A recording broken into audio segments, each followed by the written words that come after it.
Hello നമസ്കാരം കൂട്ടുകാരെ, എല്ലാ പ്രിയപ്പെട്ടവർക്കും തനൂസ് ഫാമിലിയുടെ പുതിയൊരു വീഡിയോയിലേക്ക് ഹൃദയം നിറഞ്ഞ സ്വാഗതം. ഇന്ന് നമ്മൾ നല്ല കിടിലനൊരു ചിക്കൻ കറിയാണ് ഉണ്ടാക്കാൻ പോകുന്നത്. വളരെ കുറഞ്ഞ ചേരുവകൾ ഉപയോഗിച്ചുകൊണ്ട്, എന്നാൽ രുചിയിൽ ഒട്ടും കുറവ് വരാതെ തന്നെ നമുക്ക് കുറഞ്ഞ സമയത്തിനുള്ളിൽ ചെയ്യാൻ പറ്റുന്നൊരു ചിക്കൻ കറിയാണിത്. എന്നാൽ നമുക്ക് പാചകത്തിലേക്ക് കടക്കാം. ഇതിനായി ഞാൻ ആദ്യം തന്നെ കുറച്ച് ചിക്കൻ എടുത്ത് വെച്ചിട്ടുണ്ട്. അതിലേക്ക് മുളക് പൊടി, മഞ്ഞൾപ്പൊടി, അല്പം മീറ്റ് മസാല എന്നിവ ചേർത്ത് നന്നായി മിക്സ് ചെയ്ത് മാറ്റിവെക്കുക. ഇനി ചിക്കൻ തയ്യാറാക്കാൻ വേണ്ടി നമ്മളൊരു കുക്കറാണ് എടുത്ത് അടുപ്പിൽ വെച്ചിരിക്കുന്നത്. അതിലേക്ക് ഇടാനായിട്ടുള്ള സവാളയും അരിഞ്ഞിവിടെ വെച്ചിട്ടുണ്ട്. ഇനി നമുക്ക് കുക്കറിലേക്ക് കുറച്ച് സൺഫ്ലവർ ഓയിൽ ഒഴിച്ചു കൊടുക്കാം.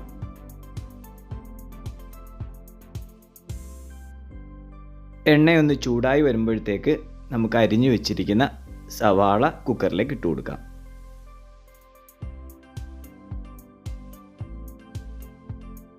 ഇനി ആവശ്യത്തിന് ഉപ്പ് കൂടി ചേർത്ത് കൊടുത്ത ശേഷം നമുക്ക് നന്നായിട്ടൊന്ന് ഇളക്കി കൊടുക്കാം.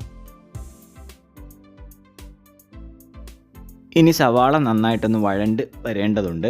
അതുവരെ ഇളക്കണം. മീഡിയം ഫ്ലെയിമിൽ വെച്ചാൽ മതിയാകും.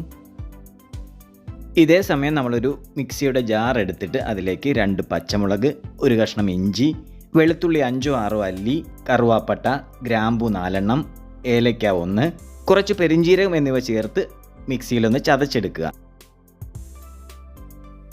അങ്ങനെ മിക്സിയിൽ ചതച്ചെടുത്തതിന് ശേഷം അത് കുറച്ച് നേരത്തേക്കൊന്ന് മാറ്റി വയ്ക്കുക. നമുക്ക് ഇടാൻ സമയമായില്ല.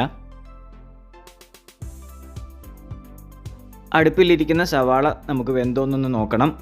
ഏകദേശം വാടി വന്നിട്ടുണ്ട്. സവാള നന്നായിട്ടൊന്ന് വാടി കഴിയുമ്പോൾ നമുക്ക് അതിലേക്ക് ഇപ്പോൾ മിക്സിയിൽ ചതച്ചെടുത്ത സാധനങ്ങൾ ഇടാം. അങ്ങനെ അതും കൂടി നമ്മൾ ഇട്ട് കൊടുത്തതിന് ശേഷം എല്ലാം കൂടെ ഒന്ന് മിക്സ് ചെയ്തെടുക്കുക. അങ്ങനെ സവാളയുടെയും നമ്മളിപ്പോൾ മിക്സിയിൽ ചതച്ചെടുത്ത സാധനങ്ങളുടെയും ഒക്കെ പച്ചമണമൊന്ന് മാറുന്നത് വരെ നമ്മളൊന്ന് വേവിച്ചെടുക്കുക. ഇനി ഇതിലേക്ക് നമുക്ക് ചേർക്കാൻ ആവശ്യമായിട്ടുള്ള ഒരു തക്കാളി തൊലി കളഞ്ഞ് നമുക്ക് മിക്സിയിലൊന്ന് അടിച്ചെടുക്കേണ്ടതുണ്ട്. അതിനുവേണ്ടി നമ്മളൊരു വലിയ തക്കാളി എടുത്ത് അരിഞ്ഞ് മിക്സിയിലിട്ട് വെച്ചിട്ടുണ്ട്. ഇനി ഇത് നന്നായിട്ടൊന്ന് അരച്ചെടുക്കണം. അതേസമയം നമുക്ക് കുക്കറിൽ വഴണ്ടിരിക്കുന്ന സവാളയിലേക്ക് പൊടികൾ ഇട്ട് കൊടുക്കാം. 1/4 ടീസ്പൂൺ മഞ്ഞൾപ്പൊടിയാണ് നമ്മൾ ആദ്യമായിട്ട് ഇട്ട് കൊടുക്കുന്നത്. മീറ്റ് മസാല 3 ചെറിയ സ്പൂൺ. ഇതിനോടൊപ്പം തന്നെ ഒരു വലിയ സ്പൂൺ മല്ലിപ്പൊടി, മുളക് പൊടി 2 സ്പൂൺ എന്നിവ ചേർത്ത് നന്നായി ഇളക്കി കൊടുക്കുക. മസാല ഇനി മൂത്ത് വരേണ്ടതുണ്ട്. അങ്ങനെ ഇളക്കി കൊടുത്തതിന് ശേഷം മസാല മൂത്ത് കഴിഞ്ഞാൽ അതിലേക്ക് നമ്മൾ നേരത്തെ തയ്യാറാക്കി വെച്ചിരിക്കുന്ന തക്കാളി മിക്സിയിൽ അടിച്ചത് ഒഴിച്ചു കൊടുക്കുക.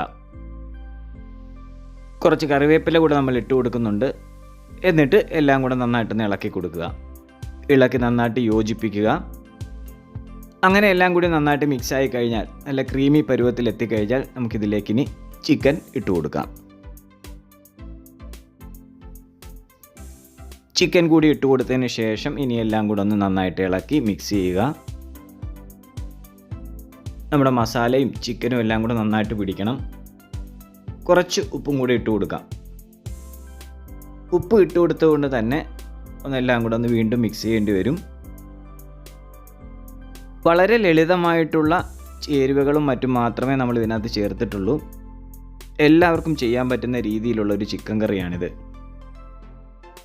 കുറച്ച് വെള്ളം കൂടി നമ്മൾ ചേർത്ത് കൊടുക്കുന്നുണ്ട്. ഗ്രേവിയൊക്കെ ഓരോരുത്തർക്കും ആവശ്യമുള്ളതുപോലെ വെള്ളം കൂട്ടിയും കുറച്ചുമൊക്കെ ഒഴിച്ചു കൊടുക്കാം. ഇനി നമുക്ക് വേകാനായിട്ട് കുക്കറിനെ മൂടിയെടുത്ത് അടച്ചു കൊടുക്കാം. കുക്കർ അടുപ്പിൽ വെച്ചതിന് ശേഷം 2 വിസിൽ വരുന്നത് വരെ വെയിറ്റ് ചെയ്യുക. 2 വിസിൽ വന്നു കഴിഞ്ഞു.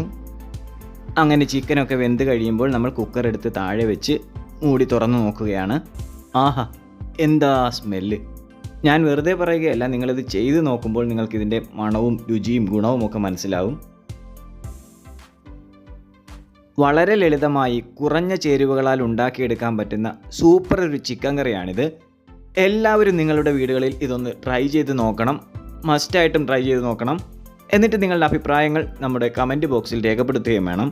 ലൈക്കും ഷെയറും ഒക്കെ ചെയ്തുകൊണ്ട് നമ്മളുടെ ചാനലിനെ സപ്പോർട്ട് ചെയ്യണം. അതുപോലെ തന്നെ ഇനിയും നമ്മുടെ ചാനൽ സബ്സ്ക്രൈബ് ചെയ്യാത്തവരുണ്ടെങ്കിൽ സബ്സ്ക്രൈബ് ചെയ്യുക. അപ്പോൾ മറ്റൊരു വീഡിയോയുമായി വീണ്ടും കണ്ടുമുട്ടുന്നത് വരെ നന്ദി, നല്ല നമസ്കാരം, ടാറ്റാ, ബൈ ബൈ.